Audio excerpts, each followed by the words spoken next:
பொதுமக்களை, புதுக்கோட்டை மாவட்டம் மணமேல்குடி தாலுகா கள்ளக்குறிச்சி கிராமத்திலிருந்து பேசுறோம்.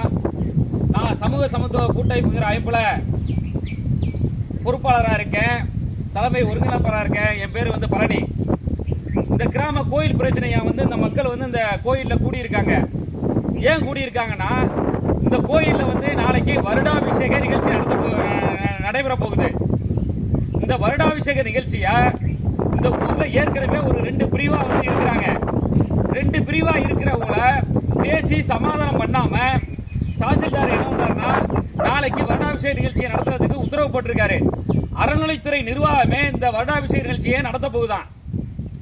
நல்லா கேட்டுக்குங்க. இந்த அறநிலைத்துறை நிர்வாகம் இந்த ஊர்ல 4-5 பணக்காரங்கள்ட்ட பணத்தை வாங்கிக்கிட்டு லஞ்ச பணத்தை பெற்றுக்கொண்டு இந்த ஊர்ல கலவரம் ஏற்படும் விதமாக எந்த ஒரு முன்னறிவிப்புமே வருடாபிஷேக நிகழ்ச்சி நடக்க போகுது அப்படின்னு சொல்லிட்டு எந்த ஒரு அறிவிப்புமே கொடுக்காம நாளைக்கு நடத்துறாங்க.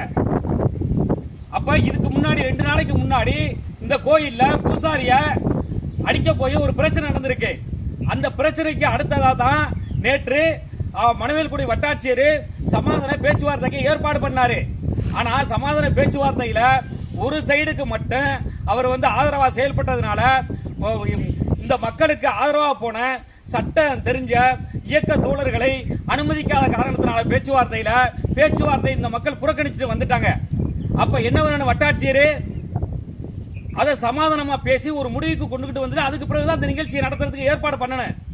ஆனா அவரை அடாவடித்தனமா நாங்க மற்ற ஆளுகளெல்லாம் அனுமதிக்க முடியாது, இயக்கவாதிகளை அனுமதிக்க முடியாது, வழக்கறிஞர்களெல்லாம் அனுமதிக்க முடியாது, ஊராளுங்க உட்கார்ந்தா உட்காரு, இல்லையா காவல்துறையை வச்சு அறநிலையத்துறையை வச்சு அந்த வருடாபிஷேக நிகழ்ச்சியை நடத்தணும்னு அடாவடித்தனமான இதை பேசியிருக்காரு.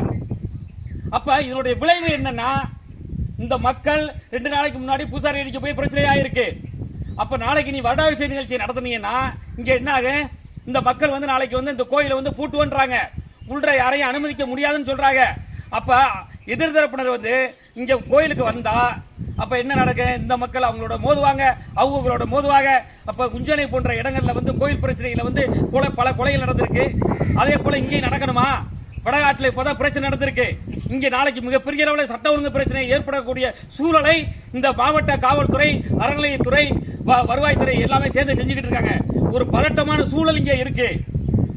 இந்த மாவட்ட நிர்வாகத்துக்கு நான் சொல்லிக்கிறேன், தயவு கூர்ந்து இந்த ஊர் மக்கள் ஒற்றுமையா இருக்கணும். இந்த ஒற்றுமையை சீர்குலைக்கிற வேலையை செய்யாதீங்க. நாளைக்கு உடனடியாக ஒரு பேச்சுவார்த்தையை நடத்தி சுமூகமான ஒரு முடிவை ஏற்படுத்திக்கிட்டு அதுக்கு பிறகு இந்த வருடாபிஷேக நிகழ்ச்சி நடத்துங்க. மக்களுடைய கோரிக்கை என்னன்னா, வருடாபிஷேக நிகழ்ச்சி அறநிலைத்துறை நடத்தணும்னா அது முன்கூட்டியே அறிவிப்பு கொடுத்திருக்கணும். ஆனா அந்த அறிவிப்பை கொடுக்கல. நீ பாட்டுக்கு அறநிலைத்துறை கோயில் சொல்லிட்டு திடீர்னு வருடாபிஷேக நிகழ்ச்சியை நடத்தினீங்கன்னா எப்படி ஏத்துக்கிற முடியும்?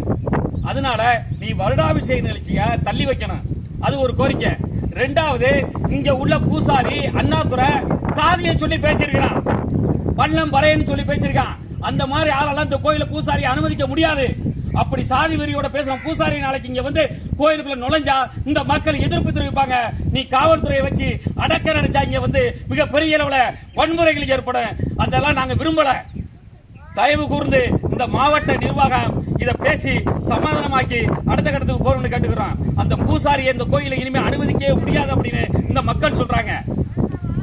மக்களுக்கு தானே பூசாரி, நீ வேற பூசாரியை கொண்டாந்து செஞ்சானே என்ன பிரச்சனை உங்களுக்கு? அதனால இந்த கூட்டத்தின் வாயிலாக இங்க கேட்டுக்கிறது என்னன்னா, மாவட்ட நிர்வாகத்தை நாளைக்கு இங்க வருடாபிஷேக நிகழ்ச்சி நடத்தக்கூடாது. அப்படி நீ நடத்தணும்னா நீ பேச்சுவார்த்தை பண்ணிட்டு தான் நடத்தணும். அதுபோக அறநிலைத்துறைக்கு இங்க உள்ள செலவு நீ உனக்கு யாரு கொடுக்குறா? கவர்மெண்ட் கொடுக்குதா இல்ல வேற யாரு கொடுத்தா? உனக்கு இந்த நிதி எங்க இருந்து வந்துச்சு? வருடாபிஷேக நிகழ்ச்சி இதெல்லாம் சொல்லாம இந்த நிகழ்ச்சியை நடத்த விட மாட்டோம். எங்களுக்கு இந்த பகுதியில எந்த சண்டை வம்பு இல்லாம அமைதியா இருக்கணும் தான் விரும்புறோம். இந்த மக்கள் விரும்புறாங்க. தயவு கூர்ந்து இந்த மக்கள்ல சண்டையை மூட்டி விட்டு இங்க உயிர்ப்படிகள் ஏற்பட காரணமா இருக்காதீங்க. மாவட்ட நிர்வாகத்தை இதன் மூலம் கேட்டுக்கிறேன். இந்த ஊர்ல உடனடியாக தலையிட்டு இந்த ஊர் பிரச்சனைகளை தலையிட்டு உடனே சமாதான பேச்சுவார்த்தை இன்னைக்கே நடத்தி நாளைக்கு திருவிழா நடத்துங்க, அல்லது இந்த நிகழ்ச்சியை வருடாபிஷேக நிகழ்ச்சியை தள்ளி போடுங்க. நாளைக்கு இந்த ஊர்ல வன்முறை ஏற்படுவதற்கு காரணமா இருக்காதீங்க.